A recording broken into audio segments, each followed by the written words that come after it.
पण राज्यातले सर्व शेतकऱ्याला सांगू इच्छितो, हा तातडीचा मेसेज म्हणतो, राज्यामध्ये 7 मे पासून ते 11 मे दरम्यान वादळी वाऱ्यासह विजेसह काही ठिकाणी गारपिटीसह पाऊस येणार आहे, अवकाळी पाऊस पडणार आहे, रानातून पाणी बाहेर निघणार असा पाऊस येणार आहे म्हणून हा अंदाज लक्षात येतो। विभागावाई बोलायचं झालं तर राज्यात सुरुवातीला आपण पूर्व विदर्भातून सुरुवात करू।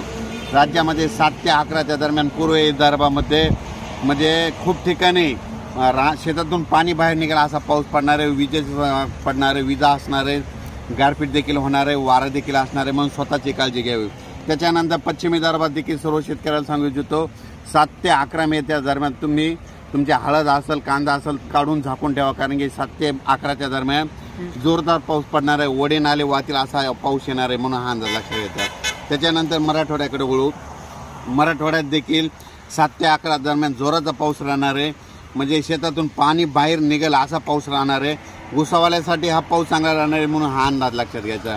आणि मराठवाड्यातले देखील सर्व शेतकऱ्यांनी ज्यांचा कांदा असेल, हळद असेल, 7 तारखेच्या आत तुम्ही काढून झाकून ठेवा, साठवून ठेवा, कारण की खूप मोठा पाऊस असणार आहे म्हणून हे अंदाज लक्षात घ्यायचा। त्याच्यानंतर पश्चिम महाराष्ट्राकडे पश्चिम महाराष्ट्रात देखील शेतकऱ्याचा कांदा देखील काढणं चालू आहे, म्हणून त्या शेतकऱ्यांनी काय करायचं, आपण आपल्या कांद्याची काळजी 7 तारखेच्या झाकून ठेवायची, तयारी ठेवायची।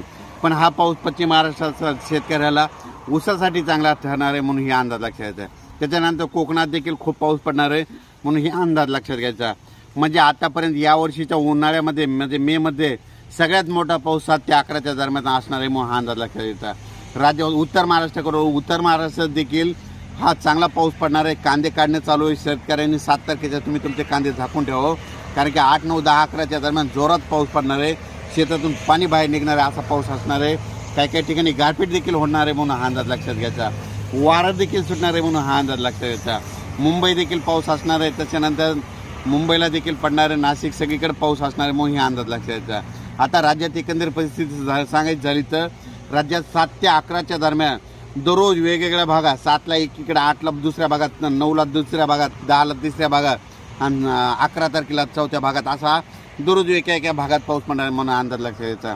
देशात एकंदरीत परिस्थिती बघायची झालं तर देशामध्ये आंध्र प्रदेश, तामिळनाडू, कर्नाटक, केरळ, छत्तीसगड या भागात देखील म्हणजे पावसाळ्यासारखा पाऊस पडणार आहे। त्या भागात मुसळधार पाऊस पडणार आहे, तिकडे मुसळधार पडणार आहे म्हणून त्याचा असर आपल्या महाराष्ट्रावर पाऊस येणार आहे म्हणून हा अंदाज लक्षात घ्यायचा। यावर्षी परत एक शेतकऱ्याला सांगू इच्छितो की यावर्षी देखील पावसाळा चांगला होणार आहे, जूनच्या शेवटच्या आठवड्यात पेरणीयोग्य पाऊस राहणार आहे म्हणून हा अंदाज लक्षात घ्यायचा।